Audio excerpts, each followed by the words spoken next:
আমি শুধু বলতে চাই আগামীর বাংলাদেশটা কেমন হবে। আমি বলি আরেকটা লড়াই হবে ইনশাআল্লাহ।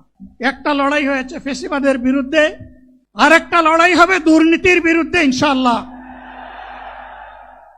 এই দুর্নীতির মূল উৎপাটন করার জন্য যা দরকার, আমরা তারুণ্য এবং যৌবনের শক্তিকে একত্রিত করে সেই লড়াইয়েও ইনশাআল্লাহ আমি জয়লাভ করব। প্রিয় ভাইয়েরা,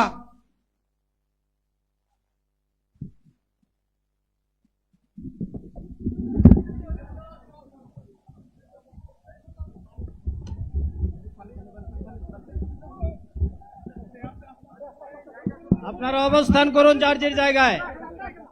আপনাদের সবকিছু দেখার কেউ জায়গা স্থান পরিবর্তন করবেন না, সবাই জায়গায় থাকেন, সবাই তার নিজ নিজ জায়গায় অবস্থান গ্রহণ করেন,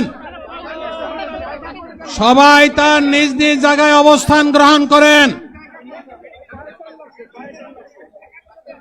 আপনারা নিজ নিজ জায়গায় থাকুন, প্রয়োজনীয় দিক নির্দেশনা দেওয়া হবে।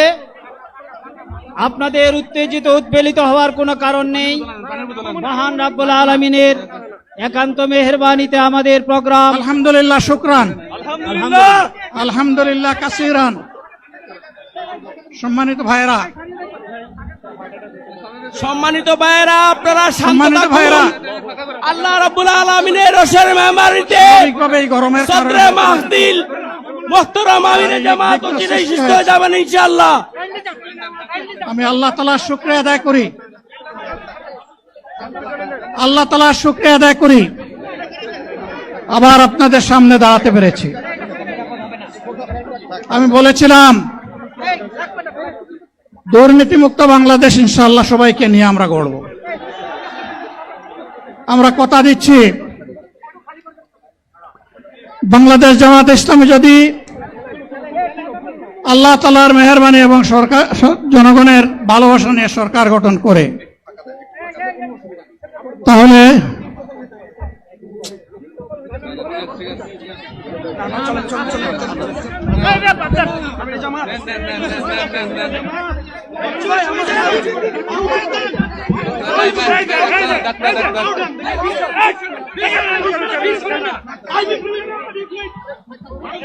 আপনারা নিজ নিজ জায়গায় অবস্থান করুন।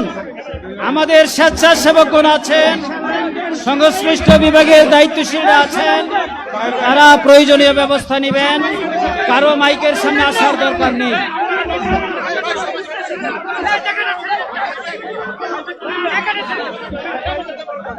আপনারা অবস্থান করুন নিজ নিজ জায়গায়।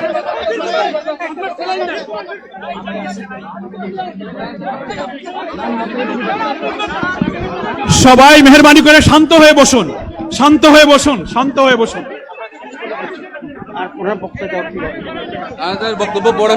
আপনারা সকলে আমিরে জামাত একটুখানি অসুস্থ হয়েছেন, গরমের কারণে হয়েছে, কিন্তু উনি বারবারই চেষ্টা করছিলেন বক্তব্য দেওয়ার জন্য। ডাক্তাররা বলছেন ওনার আর বক্তব্য রাখা ঠিক হবে না। ওনার যে বক্তৃতা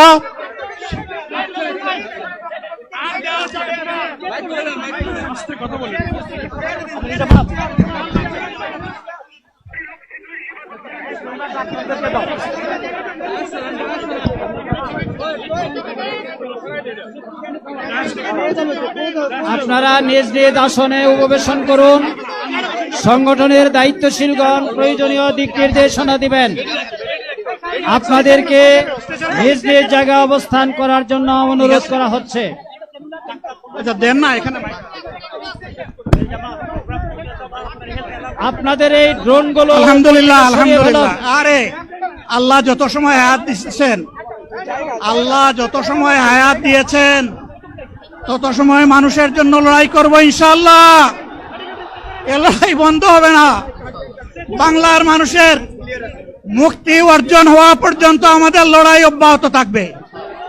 বলছিলাম জামাতে ইসলামী যদি আল্লাহর ইচ্ছা এবং জনগণের ভালোবাসায় বাংলাদেশের মানুষের সেবা করার সুযোগ পায়, তাহলে মালিক হবে না, সেবক হবে ইনশাআল্লাহ।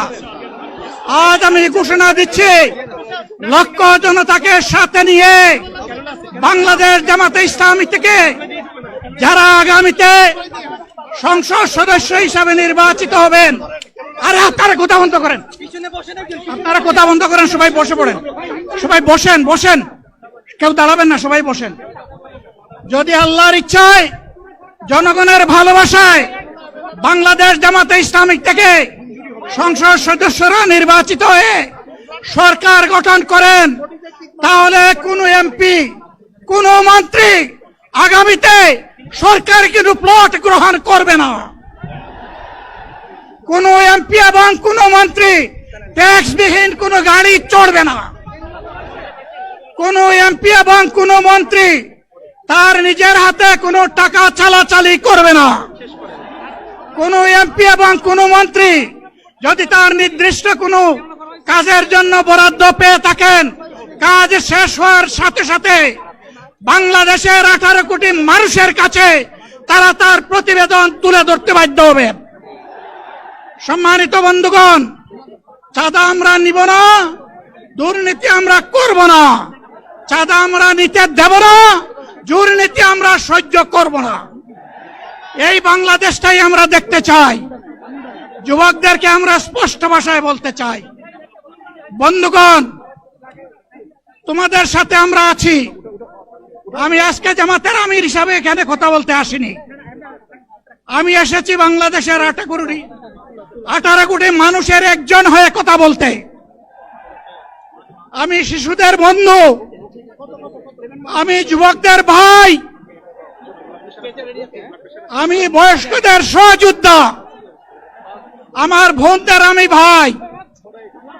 সুতরাং তাদের মুক্তির জন্যই আমি দায়িত্ব নিয়ে আজকে এখানে দাঁড়িয়েছিলাম। আল্লাহর ইচ্ছা শরীর আমাকে সাময়িকভাবে সহযোগিতা করে নাই, এটাও আল্লাহর ইচ্ছা যে এখন আল্লাহ আমাকে কথা বলার সুযোগ দিচ্ছেন।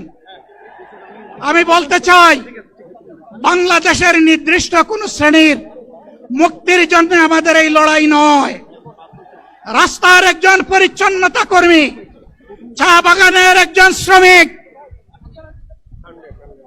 রক্ত পানি করে ঘাম জড়ানো আমার একজন রিক্সা চালক ভাই মাঠে ময়দানে বাংলাদেশের মানুষের মুখে যারা এক মুঠো ভাত তুলে দিতে চায়, আমার সেই কৃষক বন্ধুটি, আমি তাদের হয়ে আজকে এখানে কথা বলতে এসেছি। আমি কোন অভিজাত শ্রেণীর হয়ে এখানে কথা বলতে আসিনি।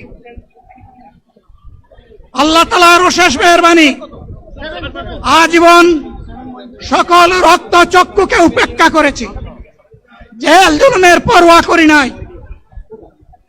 আমার আফসোস, 24 সালে জাতিকে মুক্তি দিতে গিয়ে যারা জীবন দিয়ে শহীদ হলো, আমি তাদের একজন হতে পারলাম না।